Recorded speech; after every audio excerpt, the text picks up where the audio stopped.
Hi, this is Robert with Better Geiger Radiation Detection. Today I want to make a video talking about a couple questions that I get quite often. And one of them is, what's the difference between the Better Geiger detectors and the RadiaCode detectors?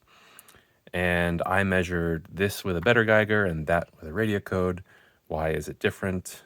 Things like that. So I get these questions from time to time. So I hope this video can explain the differences between these devices, what the capabilities and limitations are, what the features are, and a little bit more about sort of what that looks like. And I also have made some test setups where I can put a source here and in the detectors here, and then do measurements with known radioisotopes so we can look at what the numbers look like and what the accuracy looks like in different situations, as well as with a Fiestaware uranium glazed antique ceramic. So that's what this video is about. And to start with, I'll talk about some of the basic features of the Better Geiger detectors and the RadiaCode. So I'll set this aside for now and I'll talk about that later. I currently have three variations. One is the S2, this is kind of the basic model, the standard, so to speak. Then there's the S2L, which has a larger sensor and is otherwise very similar. And then there's the S2 Mini, which has a smaller sensor. So basically these two have the same sensor inside. This is just a smaller form factor. You can see it's much more compact. It has an integrated rechargeable battery, rechargeable by USB-C. And you can, plug it in and run it while it's charging or while it's plugged in and stuff like that. These two have the same sensor, like I said. This detector, I'll take the cover off or leave it on for now, but it's got two, it takes two AA batteries instead of the rechargeable. So some people want that kind of flexibility. And yeah, these have the same sensor. The S2L has a much larger radiation sensor, so it's much, much higher sensitivity. And then the RadiaCode, in terms of sensor size, is kind of in between the S2 Mini, which have the same, and the S2L. So roughly speaking, these two are about 3 times lower sensitivity than the RadiaCode, and the S2L is about 3 times more sensitive to radiation than the RadiaCode, because it has a 3 cubic centimeter cesium iodide crystal. The RadiaCode has a 1 cubic centimeter, so it's a 3 times bigger crystal, which is not precisely 3 times more sensitive, but it's maybe 2 to 3 times more sensitive most of the time, and we'll see that later in the testing. And then these two are, like I said, roughly 3 times less sensitive to this, and there's a trade-off there. So the lower sensitivity means it's harder to have the sensor get flooded and saturated and go into overrange and lose its ability to measure. So these three in general are a little bit more geared towards, people who are thinking about emergency use or sort of some kind of bad situation they're in, that they want a detector to kind of give them information about a situation. And so a really, really important difference between these and the RadiaCode is that these have much, much higher maximum range. So the large crystal, as I said, saturates a little easier. This goes to 10 millisieverts per hour, which is a pretty high range. And these two go to 100 millisieverts per hour. So people that are only interested in emergency situations would do well to choose one of these.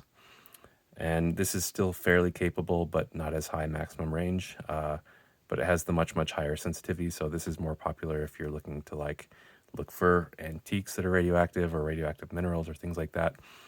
Like I said, this is in the middle of these two in sensitivity, but the RadiaCode saturates at a much lower level at about 1 millisievert per hour. So that's really quite a bit lower and easily saturates if there was some kind of abnormal radiological emergency. So that's one key difference.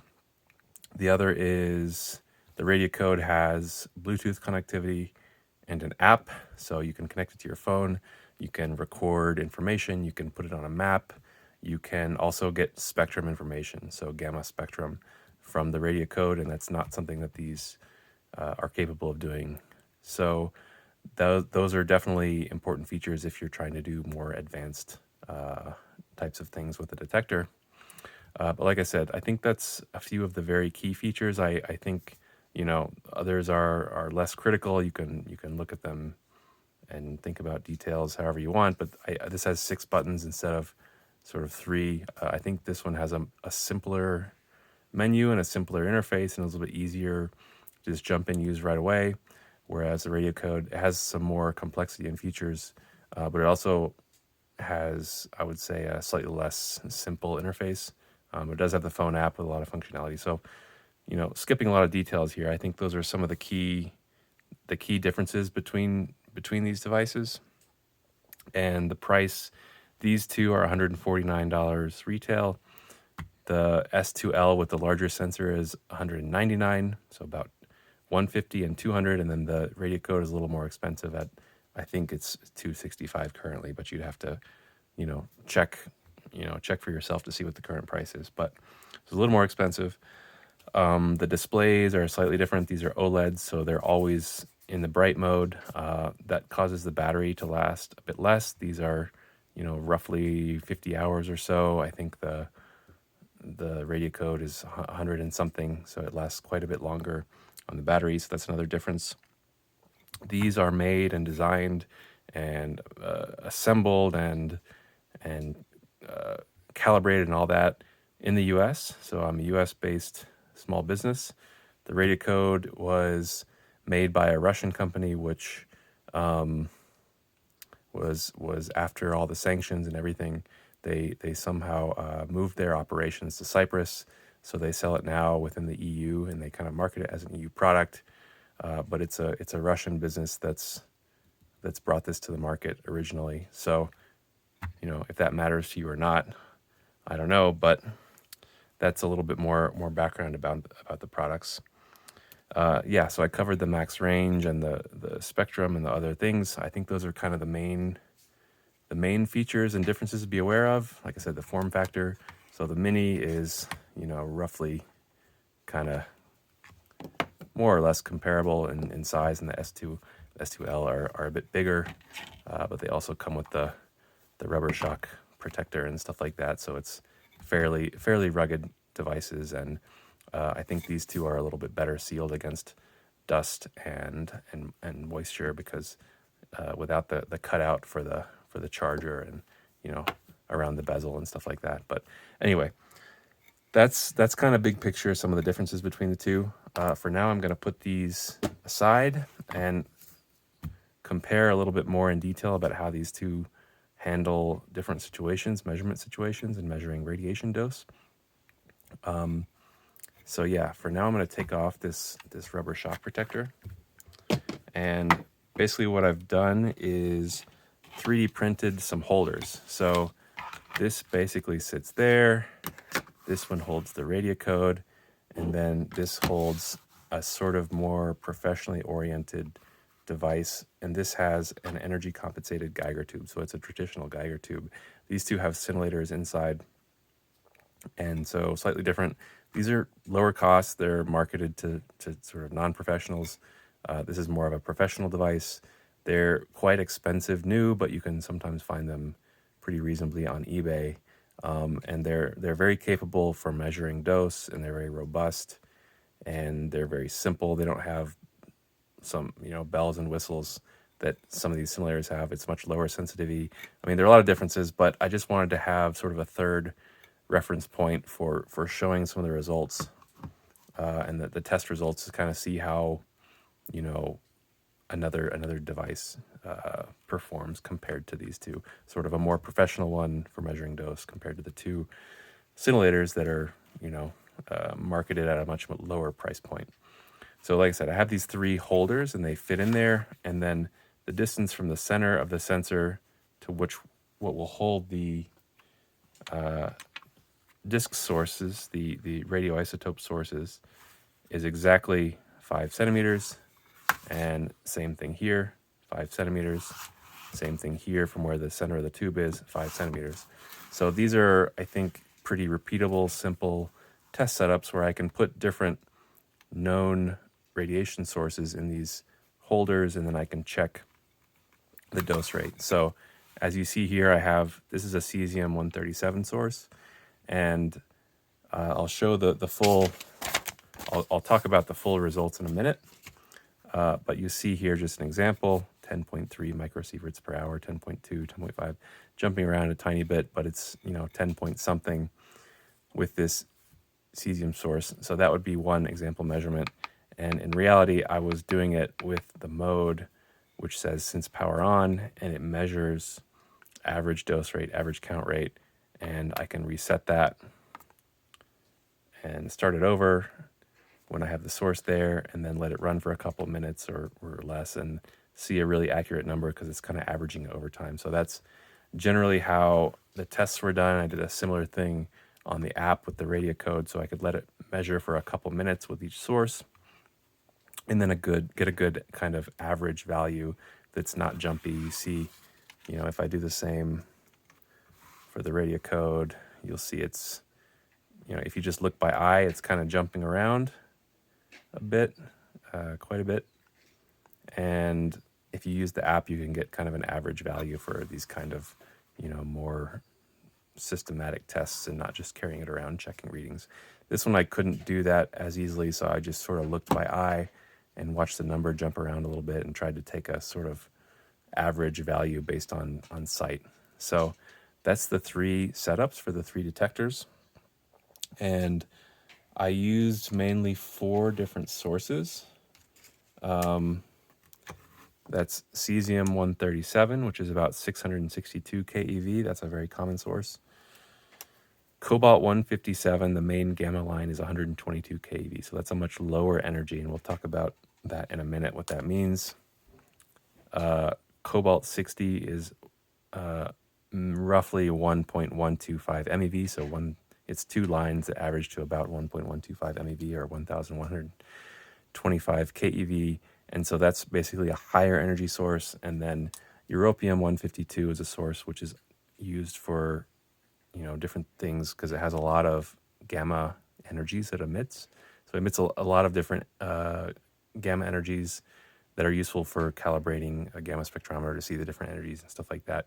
A bit more on the low end, but it sort of gives a mix of energies for the detector to deal with when it tries to figure out what the dose rate is. So both of these 2 simulators, basically the radiation comes in, interacts with the crystal, and creates a little signal, and that signal is handled by the device, and it takes all these different interaction energies and different signals of different amplitudes and tries to sort of back calculate a effective radiation dose, because the dose for different energies is the dose for different sources is strongly dependent on the energy. So it's a very challenging thing to sort of have a device easily handle a wide range of energies and still get an accurate reading. This detector does that in a different way with the energy compensated GM tube. I won't get into a lot of details, but it's basically has a little bit of shielding there to kind of flatten the response. So that's the setup. That's how these were performed. A couple other little details. I did some checks. So there is a little bit of nuance when you do tests like this. You're trying to get really accurate. Getting a really, really accurate test setup for dose measurement or something like that is quite challenging in general. And I think most sort of hobbyists or beginners or amateurs don't fully understand how kind of fickle these numbers are. So there's the source itself, which has uncertainty. This is a NIST calibrated source, so I know pretty well the activity, but most of the ones you'd buy might have plus minus 20%. Placing it here on this table means some of this radiation is bouncing off the table and still reaching the center, so that'll the sensor, so that'll cause a little bit of overestimation, a little bit of extra scattered flux. I did check a few of these measurements to make sure that wasn't significantly affecting it in this case, but that's just like another minor effect that adds up. In a more ideal case, these would be kind of floating in the air, so there's no material nearby to cause scattered radiation. There's, of course, the background radiation that's always present. These sources are all strong enough to where the background is not very important, but that does make a very tiny extra baseline for all of them. But I didn't subtract that because it's pretty minor compared to other effects. But if you were trying to pick up a very weak source and do long measurements, you would definitely want to measure a background and then subtract that background from the reading with the source present to see the difference and to see that you're really kind of taking that into account properly. Beta is another complicating factor. So the better Geiger detectors have, pretty thick plastic housing with epoxy around the sensor and stuff like that. and that pretty much shields most or all beta coming in. And when you're measuring dose rate, you do not want to measure beta because that just makes the detector think it's seeing gamma and causes an overestimation. So if it gets beta coming in, that would actually have a very low dose weight, but causes the detector to sort of think it's gamma and overestimate.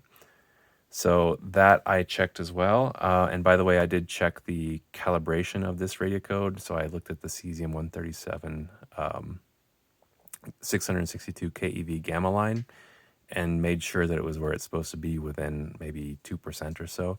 So I know this is a correctly calibrated device, and I have the latest firmware, which is, let me check, 4.12. So that's what these tests were done with. And so I think it's a pretty, as good of a test setup as I can to sort of compare the behavior of these. And like I said, this is the third sort of reference point. So we have the source, we have the distance, we have the known activity. That activity has some uncertainty, except for this one, which is well calibrated. And yeah, that's the testing. So now that I've sort of described what I did and how I did it, we can look a little bit at the results. So here you see a few different things.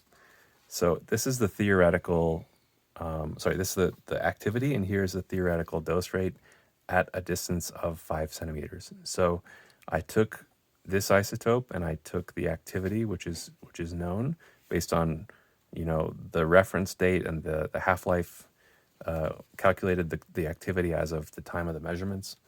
And then I used a website called RadPro Calculator, which gives, basically you can enter the activity, the isotope, the distance, and all that kind of stuff, and it'll give you a dose rate. So I used that to generate these numbers, but I also cross-checked it with a couple other sources, because another complicating factor in getting accurate dose measurements or tests is that, if you check one source or another, there's a lot of complexity in how these dose rates are produced from the given activity and the given source. And depending on which data set they use, which standards and so forth they're applying, or which assumptions they're applying, this can vary a bit, up to maybe plus minus 20% or something like that. So this theory has uncertainty, this activity has uncertainty, the distance is as close to 5 centimeters as I can make it, but that's also a tiny bit uncertain. So there's a lot of effects. There's the scattering, all these things that sort of stack and stack and stack. And in the end, you can't really expect to get an extremely precise reference value, but I tried to do the best I could and kind of see some of the general trends. So if you see with cesium-137, the theory is it's exactly 10 microsieverts per hour at 5 centimeters. And then when I did the better Geiger S2L measurement, it was 10.3.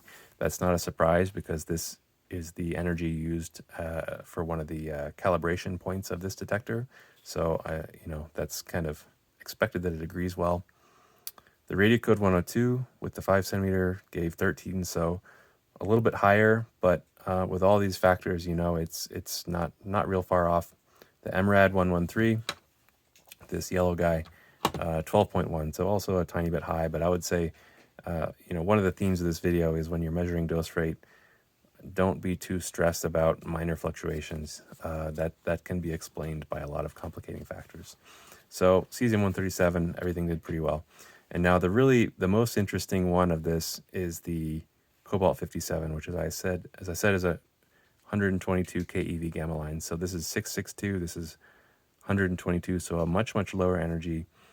And it's actually a quite low energy, but it's also representative of very sort of, if you measure dose rate sort of in the wild, you tend to have lower energies for the most part. Maybe not exactly this energy. It'll be a spectrum, it'll be a distribution, but lower than cesium-137 and probably a little bit closer to cobalt-57. So the low energy, you see the theory here at that position is 5.7 microsieverts per hour.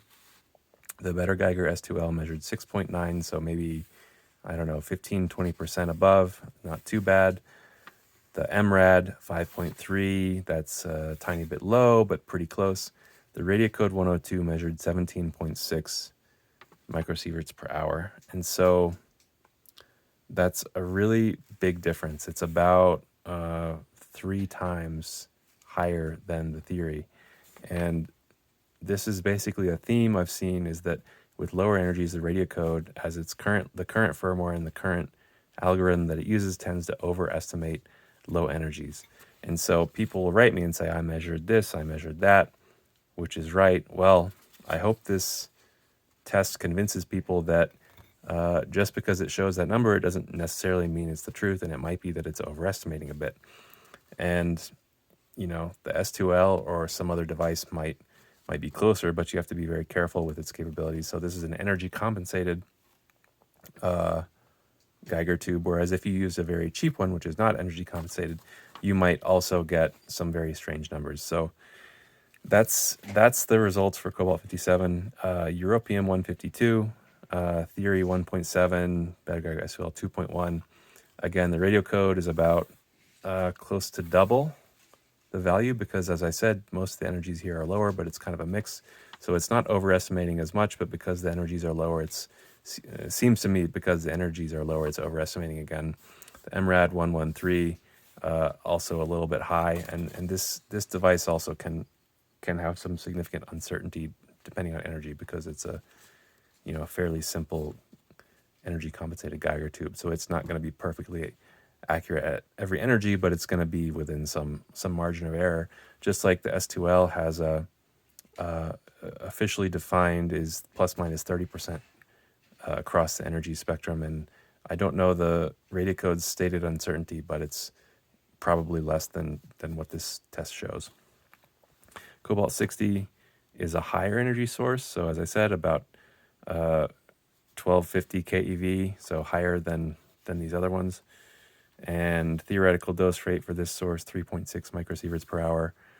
S2L 3.3, tiny bit low. RadiaCode a little bit high. MRAD pretty close, but a tiny bit high. So with the higher energies, these all do pretty decently. It's really just the only real significant deviation in this test matrix was at very low energies, the RadiaCode tends to overestimate. And so I did one more test with this piece of Fiestaware, which is uranium-containing glaze. So that's a test which is very common for people to report on, because it's a commonly available radioactive material that you can buy at antique stores and stuff like that. And so I don't have any kind of theoretical dose. I don't know how much uranium content is. There's a lot of factors, so I can't have a theory, but I can compare the three. And basically, in this test, I kind of just put it there. So it's not quite as scientific, but I think it's roughly comparable. So I put, each of the three detectors there, kind of in the center, kind of on contact, and just tried to see a general trend. And the Beta Geiger S2L measured 0.2 microsieverts per hour, which is not real far above background, by the way. Background for all three of these is in this position is like in the order of 0.1. So none of them were subtracted, as I said, but a little bit above background. The MRAD 113, a little bit more above background with 0.4. RadiaCode 102, 1.7. So it's really dramatically higher than the other two, because most of the energy from the uranium as well, same as uranium ore, other things, tend to be much lower energy. So the pattern continues of overestimating low energy dose. And I also did one more test with the RadiaCode, which is to say that the beta sensitivity here is much higher because it has thinner plastic around. So it's something else to be aware of, that if there's a strong beta emitter, that can cause overestimation. And the way I tested that in this case was took a 1.5 millimeter thick piece of aluminum and put it between the two, which will stop pretty much all the betas and will have a pretty small influence on the gamma. And when I do that and repeated this test, the dose rate dropped from 1.7 to 0.6. So quite a bit lower, quite a bit closer to the other two. And that's just from blocking the betas, and then pretty much the gammas remain. Still, it's overestimating compared to the other two a little bit, but that's something to be aware of, is if you just put this directly on there with something that has a lot of beta relative to gamma, then it will cause potentially some overestimation. So even now it's a little bit higher than the value before. I don't know. That's probably because these test sources are a little bit closer than they were in the when I did the tests more carefully. I made sure that other artificial sources of radiation were further away. So, but you see basically the trends. Yeah, that's basically the tests and the test results, and that's the summary. I think if if you buy a detector, be very careful with measuring dose. Make sure you do it carefully. You make sure beta is not a factor. You make sure that if it's a low energy, some devices might overestimate more than others. It doesn't mean that it's not, close enough for measuring dose, because most of the time you don't need a super accurate number. It just means that, don't automatically assume that one or the other is accurate just because you paid more or because some other reason, or it's a popular device or it's not popular. You got to be very careful treating dose. And I hope this illustrates a little bit of the different behavior of these two devices when measuring dose rate. And as I said, I talked about some of the features and limitations. The RadiaCode can do a lot of things that the better Geiger can't, but the better Geiger also has some advantages, I think. Lower cost. In between these two, I think this is the most logical two to compare. As I said, this has a 10 times higher dose rate limit, so it goes to 10 millisieverts per hour for cesium-137. This goes to 1. So in an emergency, this will saturate very easily. This won't. This has a 3 times larger sensor, so it'll pick up radiation much faster. It has a larger size, so it's not quite as pocket friendly. In some situations, it might be a little bit more accurate on dose rate. So, pros and cons between these two. Obviously, I'm biased, but I'm doing my best to give, as much as I can, a very honest and objective assessment.